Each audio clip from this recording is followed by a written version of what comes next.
Hello, I'm Wake Wheeler, and I'm here with Lucita Murphy. I'm happy to be with you today, Lucita. This is part of the Shaman to Shaman program, sponsored by the Shamans Directory. And you and I have been talking, and I'm delighted for you to tell some of your story about how you found the shamanic path, what you offer now in your practice, and what guidance you'd like to give to us today. So, how are you, Lucita? I'm great, Wade. Thanks for having me. And thanks to Shaman Directory for this amazing website and for this Shaman to Shaman interviews. What a great way for us to get to know one another and our gifts. And speaking of the Shamans Directory, you've been quite active there in membership. Absolutely. I had a really great feeling about being involved with Shamans Directory, with beginning something so incredible. And I volunteered to do whatever they needed me to do. So we had board meetings to talk about it. We discussed a gazillion, a million things about what this could possibly become. And over a time, it's evolved into an amazing, brilliant website. And I am part of the registration team where we preview and review applications that are submitted for entry. So you see us first. Well, we see you. We see you through your applications. We review them and make decisions um, on on admitting any future applicants into the site.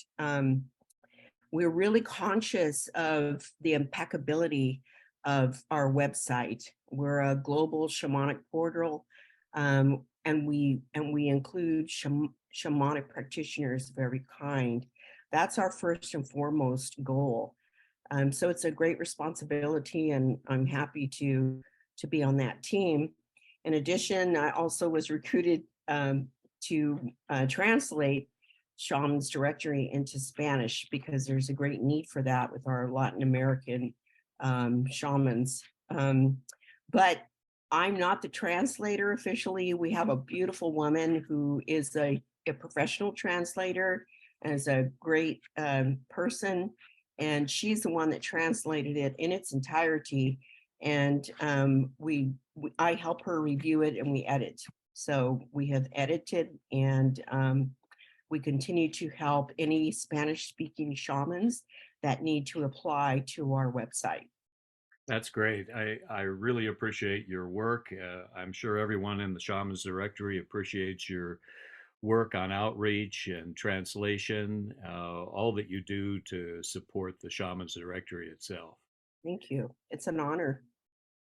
Let's move forward then, Lucida, or move backward and find out more about you. Why don't you tell us about where you were born, what your origins are, something about your family and your shamanic heritage.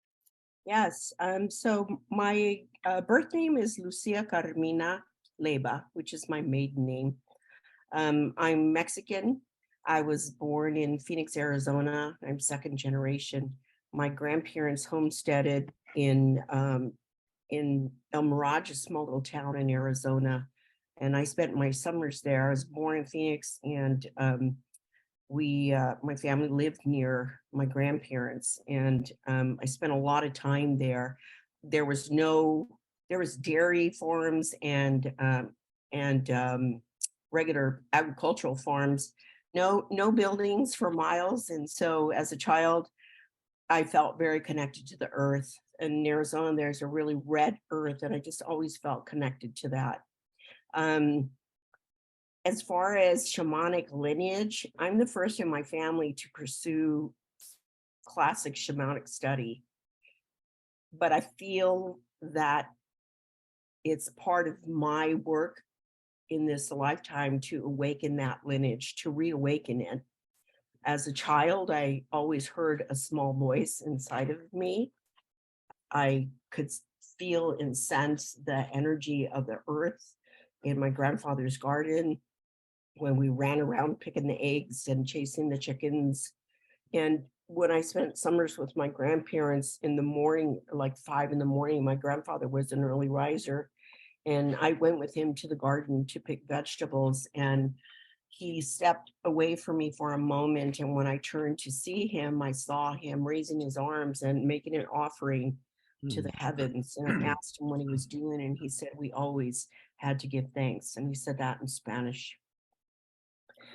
So I feel that since that moment, I felt a little ping in my heart, and that's gratitude. And I feel like I have always had gratitude in my heart for my life and its challenges as well, because I really learned from all the challenges I've had.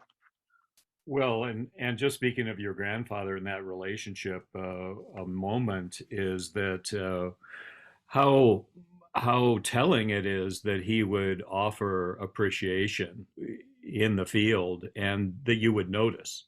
That's the other part, that you were aware enough to see. Yes, I agree. There was just a moment where something just said, "Turn around and look, see what your grandfather's doing." And I feel like that little voice, it grew with me, but I wasn't always able to hear it. But when as a little girl, it was alive, at every step, at every step. Something I never really told anybody till I was much older. Well, and as a young child, you had a traumatic event and had a big impact in your formation and what your service is at this time. Absolutely. And I believe when we talked earlier, we talked about, the beginning. Like, what is the beginning of my journey? That trauma was the beginning of my journey. So I was about 6 years old when I was brutally raped. It was very violent. I was alone with this person.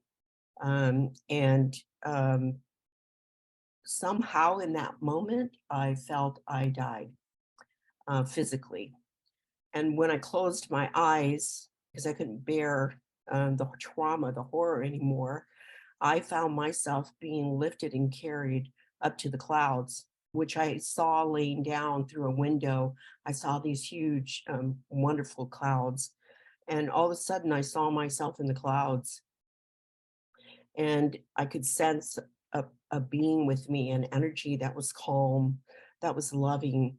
And I asked this being where I was I still alive? And they said, "No, you're not." And they showed me what was occurring, that was still occurring. And I remember weeping, and I remember asking, "Why is that happening?" And I was told that it was because there are many people that are not healed from their own trauma. And I asked if I had to go back, and I saw these eyes gaze into mine, and they were just the most loving eyes. And the person, that being, said to me that I could choose to stay there with them, him, or I could go back. And I asked what would happen if I went back. And they said that I would learn to heal. Hmm. And at that moment, I made the choice to come back, and I found myself in the body. But unfortunately, as a little girl, a 6 year old, you don't really have a voice. And so the the person that was abusing me left, and I finally found my way. Someone brought me home, and my mom was, at work, and my aunt, who I have a connection with because I feel that she also had energetic awareness and intuition. She's the one that found me and brought me home and washed me, and she tried to tell my mom, but at that point, no one else knew. No one else discovered it, and I just shut it down. I just forgot about it. Your body will do that to protect you. So as a result of that trauma, I just felt that I was not whole. So I feel my aunt was the one that kept this secret with me, but I feel that she also had the intuitive gift, and we shared similar experiences together. as I grew older. But I forgot this trauma. Your body will do that so that you can function. Yeah.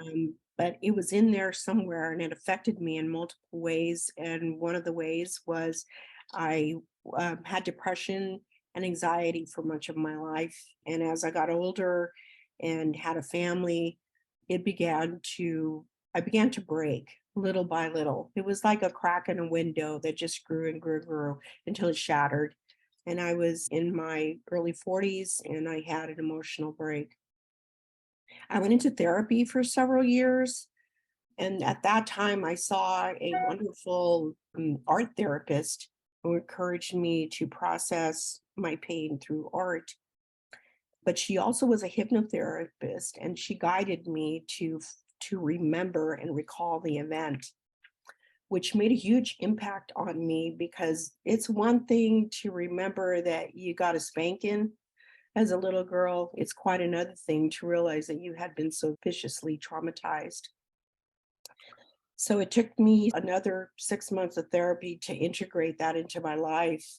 And then at that point, I got angry and said to myself that this human being that perpetrated this violence against me would never win. And I went back to college to finish college. I started painting, I started creating, I started to build my life back up. I started to discover who I really was again. So fast forward several years after therapy, I just, something still was nagging at me, and I had a voice inside of me that had begun to grow stronger that said, there's something more for you to do. So well, it wasn't happening. There's no coincidences, right? I came across someone that had taken Reiki classes. So I plunged myself into Reiki, did my master Reiki, I did an internship. And at that point, after being attuned, I began to feel the vibrational energy that surrounds us, that we are. And it was quite a mystical experience for me. And then I began to, my whole intuitive gift began to open up. I began to walk into a room and just sense and know what was there.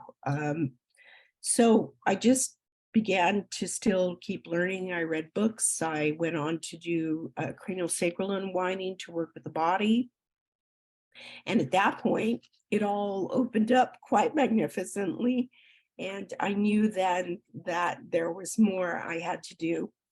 So fast forward, I kept taking my courses, kept doing my healings, and began to connect with spirits, with actually luminous beings on the other side, which for all intents and purposes for today, most people know them as angels or archangels.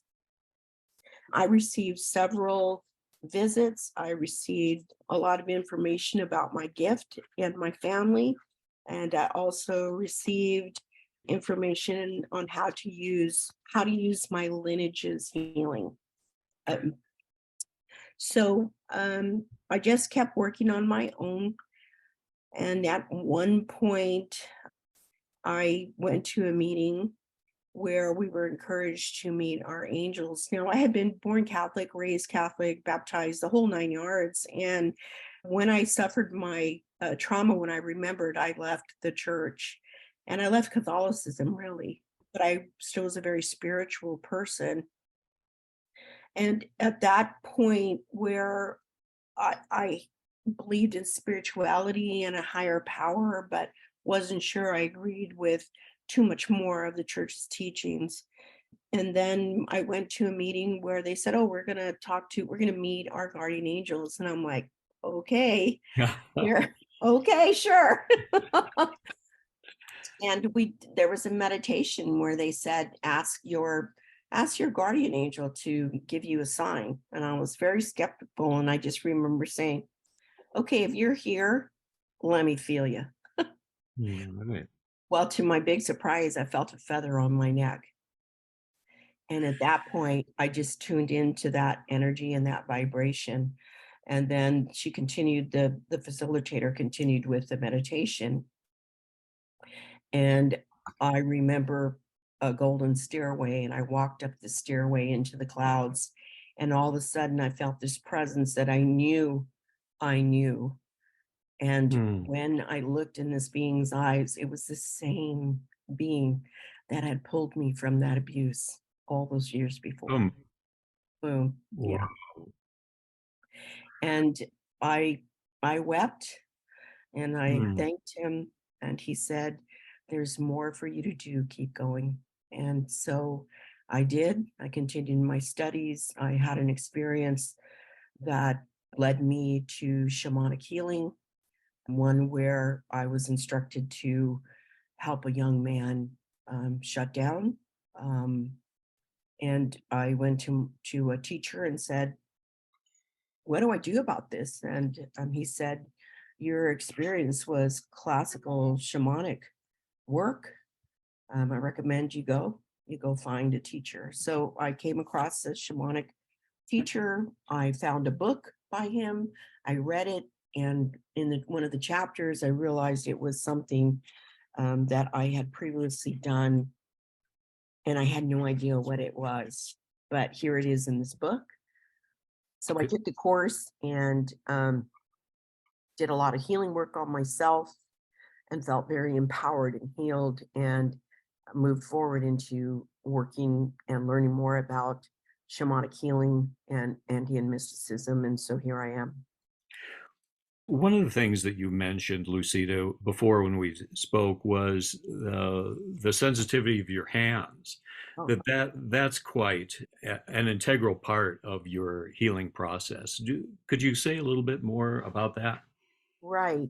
My hands switch on, and I have this vibration in my hands. It's a tingle, and then it grows really strong. When I was having children, I would, and I would rock my babies, I would just stroke their backs and I could feel a vibration begin.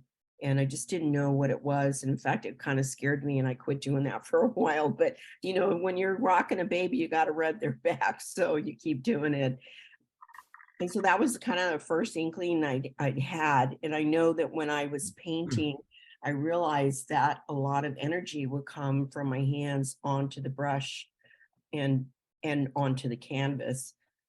So I've felt this energy in my hands for a while, but when I when I was attuned to Reiki, that energy just like it just bounced out at me. And when I would begin to work with clients, my hands would switch on to the point where they would felt like they were on fire and burning, and then it would dissipate once whatever energy block was there had dissipated. So I didn't know too much about it, and when I did shamanic work, it just magnified tenfold. But there's just an energy, and even as we're speaking now, it's vibrating now. So, and I feel there's something about this that comes from my lineage innately, intuitively. I feel like I was born with this, and this is something that is from my lineage. Absolutely. I love what you had to say too about having these experiences and then coming across a teacher or a training that confirmed what you already knew and put some structure and understanding to practices that you were already engaging. That must have been quite affirming. Yes, it excited me and it frightened me and it filled me with wonder because I'm like, whoa, what are you talking? Like, what is this, right? And recently, I completed Joan Wilcox's training and her foundation training, and she teaches that the mystical body, that there are hands in your eyes. Excuse me, there are eyes in your hands. And when I read that, when she said that, my mouth just dropped open, and I'm like, oh, there it is, there it is. I'm thinking there might be hands in your eyes too. Yeah. I think both are true. We'll, They both are true, we'll, yes. we'll have to investigate this a little bit more. That must have been something to hear that, though, that there are eyes in your hands. Well, it was affirming and Yes. and it was empowering because there was one specific time when I heard the voice speak to me and I asked the person that was in the room with me, "Did you hear that?" And the person was like, "Hear what?" And they just looked at me like I was losing my mind, and I thought, well, maybe I am. And I very quietly shut that down and never spoke about it again. So imagine my satisfaction and my curiosity when I meet shamans that are talking about these metaphysical experiences that I've been having my whole life. I finally felt like I had come home. Beautiful. Speaking of home, where are you? Where do you live? Tell us a little bit about your family and what you're called as a shamanic teacher or practitioner. Okay. I live in Long Beach, California. I'm in a suburb of Los Angeles, in Southern California, actually. I live here with my spouse. We've been married, we've been together for about 40, 48, 49, almost 49 years. We have a large family together. We have 7 children and 8 grandchildren and another one on the way. I'm just so proud of my children who have grown up to be amazing, intelligent, bright, compassionate people in spite of my trauma and my dysfunction. They're all really supportive of this, although in the beginning, when I told them what I was doing, they're like, "You're what? You're hearing things? You're what?" And he was like, "You do you, mom. We'll do us. You do you." That's not unusual either, is it? No. But over time, when you begin to heal yourself, can I just say, when you heal yourself, it begins to ripple out. And I feel that it began to ripple out into my family, where couple of children were experiencing metaphysical events and came to me. And so now it's really sweet. They will even refer their friends to me. I do feel fully supported by my children, and my husband is an amazing partner, a loving father, and he worked professionally for almost his whole life, and he retired, and now he makes my breakfast and makes my coffee and brings me snacks into my Zoom meetings and offers to drive me wherever I need to go if I'm asked to smudge a home. It's just kind of fun. We've kind of done a flip flop, and he's really supportive. And I told him this morning, I feel a little nervous. He goes, "Oh, you got this. Don't worry about it. You'll do great." So it's super to have that kind of a partner that's quite supportive. That's nice to have that support, certainly. What about the clients you serve, Lucita? Who is a good match for you and the services that you offer? What kind of person do you think would be most benefited by the work that you do? Well, definitely anyone that has experienced a traumatic event. Having been through it, I know what you experience in the aftermath. I can sense when a client comes to me that they haven't remembered, and I can help them remember if that's what they wish. I feel I have lived a full life being around people, being a mother of 7 children and all that that takes, being a partner, moving around. But here's the main thing that I offer a sacred space, a safe place. I offer listening. I I want my client to feel heard. I want them to feel like they can trust me because I will do my highest. I will do everything I can to make sure that they feel listened to and affirmed. And because when you are traumatized, the one thing that is shredded is your self-esteem. You don't know who you are. You're flailing like a fish out of water. You're wounded, you're codependent, you are you're grieving and you don't know why. You don't know why you're grieving. You only feel the pain. You feel alone and you feel lonely. And that's quite a significant thing to not feel a part of anyone or any place. So I feel I can understand anyone who's experienced trauma, and I feel I have the wisdom to guide them through what's holding them back. And in my heart of hearts, I'm a healer. It's all I ever wanted to be. I feel so graced by spirit to be able to offer that to someone to facilitate and shift them into full healing and transformation. That's beautiful. What do your clients call you? Do they call you a shaman, shamanic practitioner, Lucita? What do they, No, how do they, my nickname is Luz. okay, In Spanish, that means light. I think it's appropriate. I think I shed light on a lot of things, especially maybe even when people don't want it. uh, but so I'm Shamans Directory. I'm known as Chamana Luz. Mostly people just know me as Luz, which is fine by me. I don't really need a title. I am who Shamana I loose, Shamana loose. I like that. am. Yes, And certainly your name, loose, does say quite a bit, doesn't it? it does. I think it defines me, and I'm constantly working at growing my life. I'm wondering, is there anything you'd like to say about your sessions? I truly believe you when you say that you listen and then work with the client to be heard and then clear trauma. What are you looking for in what is a healed state for you, or what are you looking for as a result from sessions? Well, that's a good question.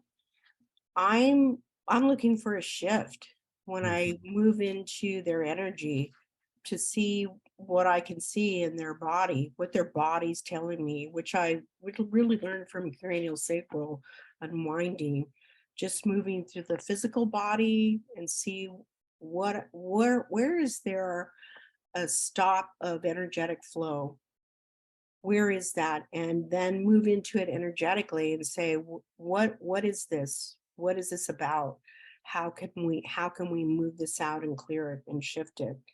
And I think once that happens, once I find that, I'm able to facilitate the energy to flow out, and then bring in light energy to heal that and to empower my client.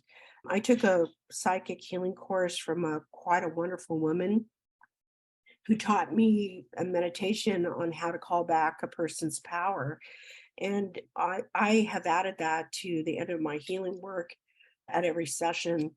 And let me just say, I begin with a consult. I like to talk to my client before the actual session. It's about a half hour. I ask questions, and I try to understand what is it my client needs from me. What is it they're looking for? And so once I identify the issue, we schedule an appointment, and it roughly about an hour, where we work with the energy and moving and clearing low vibrations out and bringing in high vibrations and calling back their power. Whenever you've been traumatized, you lose your power. I can give you an example. When I was going under hypnotherapy and I recovered my memory of that first traumatic abuse, I saw myself as a little girl fighting a very large man. And my arms were flailing and my legs were kicking, and I was fighting for my life. Even as a young little girl, I knew how to do that. And as the abuse progressed and as it got harder and more difficult, and he completely overpowered me, I felt my body go limp. I saw my body just limp, and I just laid there. Well, so I lost my ability to fight for myself, and I could go back through my whole lifetime and see the areas of my life where I couldn't fight back and I couldn't speak to defend myself. So for me, calling back a person's power after they've been traumatized is essential. Would you see, Luce, that one session would promote enough shift, or do you engage clients in a series? How might that usually go? We begin with one session, and I give my clients some personal work to do for themselves. And then I do a 7-day check-in. I will let them know I'm thinking of them and sending them healing energy. And then I ask them if there's anything that they need. And if they need more work, then we set up another appointment. If they just need some time to think about where they want to go next, I give them that time. I have had several clients that have come back to me for 3 to 4 sessions, and I think 5 is optimal.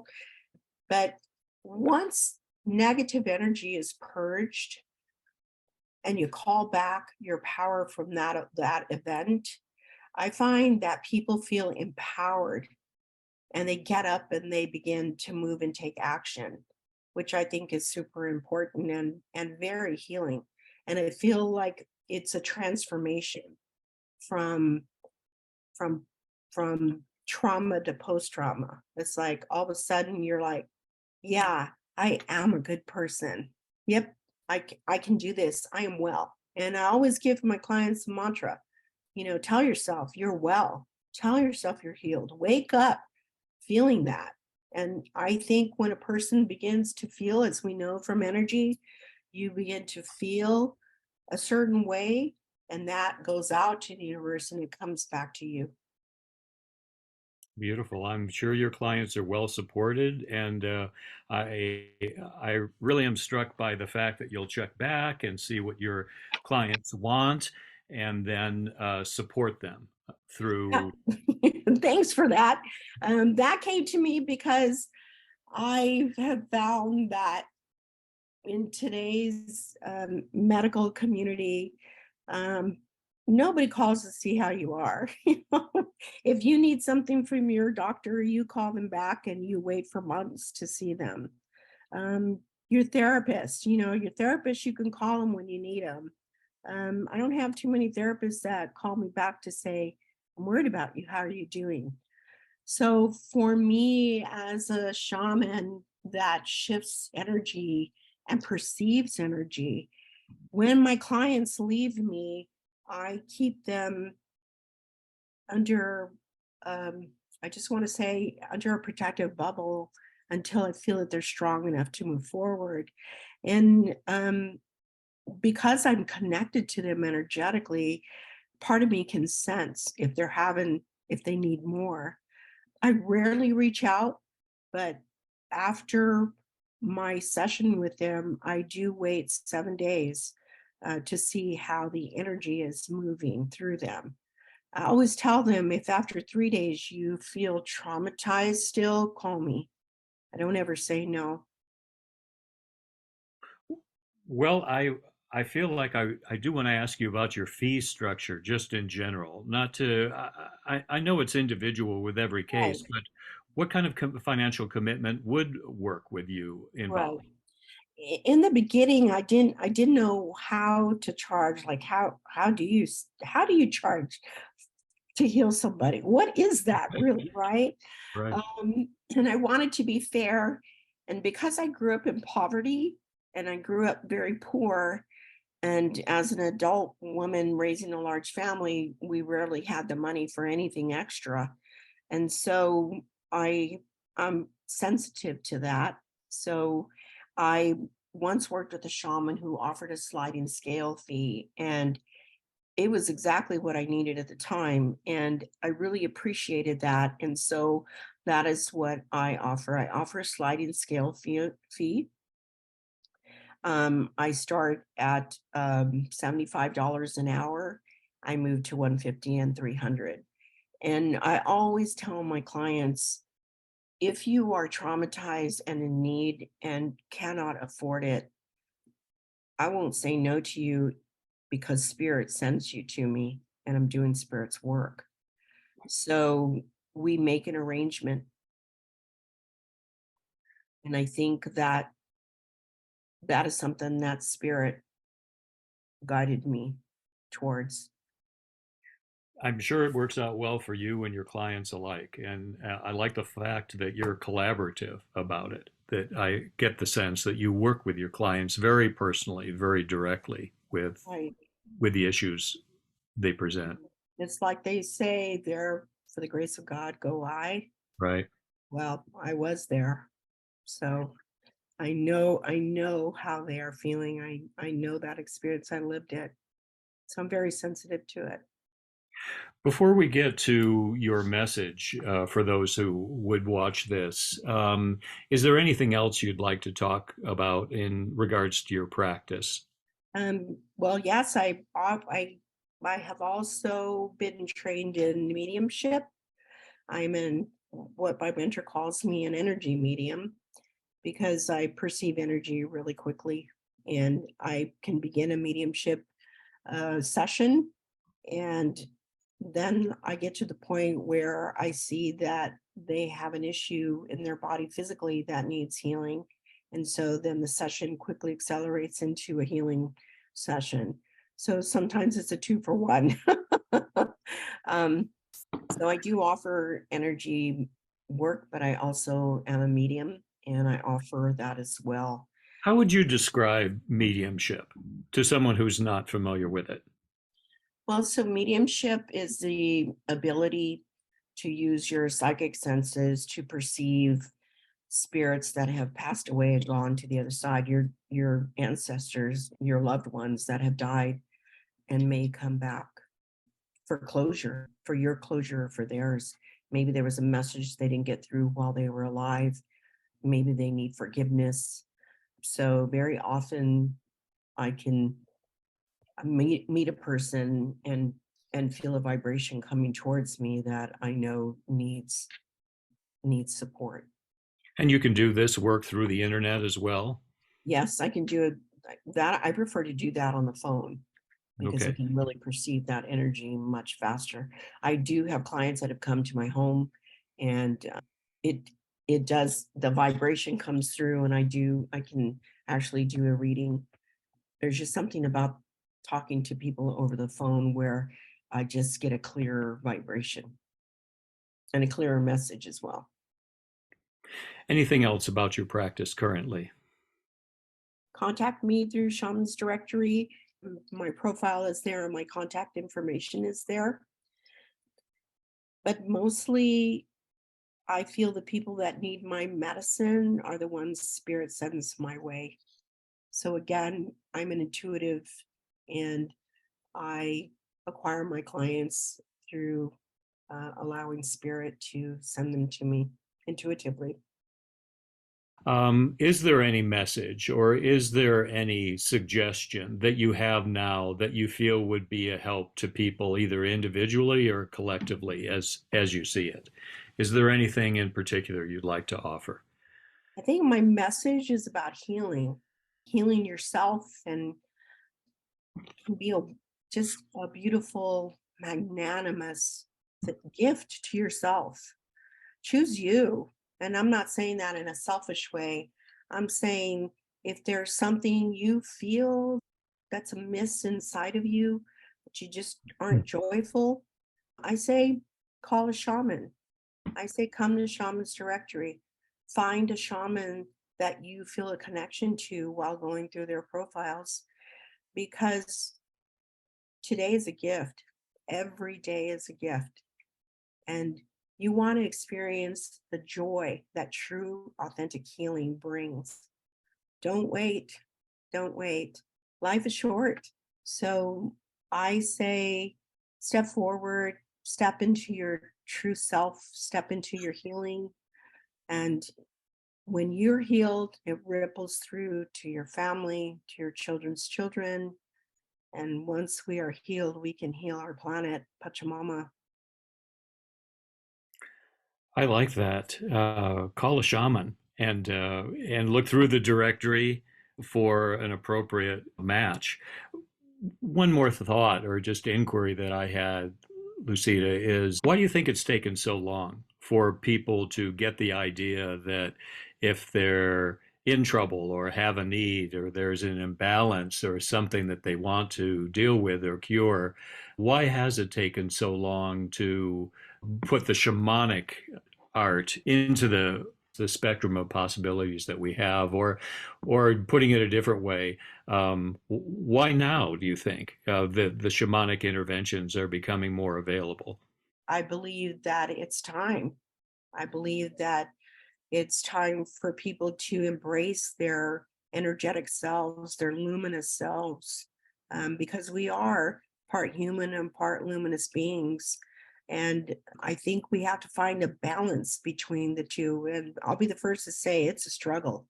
It's a struggle. After we're done today, I've got to go in my kitchen and make dinner for my son-in-law for his birthday. And, so it's a balance. I made sure I did a couple of healings yesterday, and I'm going to do another quick one, just send some light energy to someone I know is ill, but it's a balance. So I say balance the Western and the spiritual.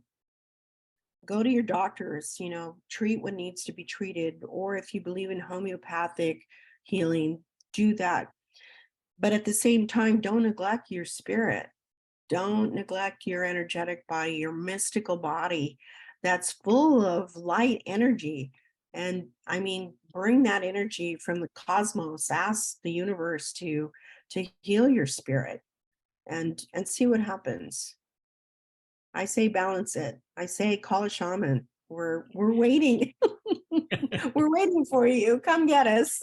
Operators are standing by. Exactly. Well, Lucida, you're such a delight, and simply being with you is a healing experience. I think that's apparent to anyone who would be watching. Thank you, Wake. I appreciate it. I appreciate your time with Shamans Directory as well. And let's move forward. Thank you so much, Lucida. Thank you.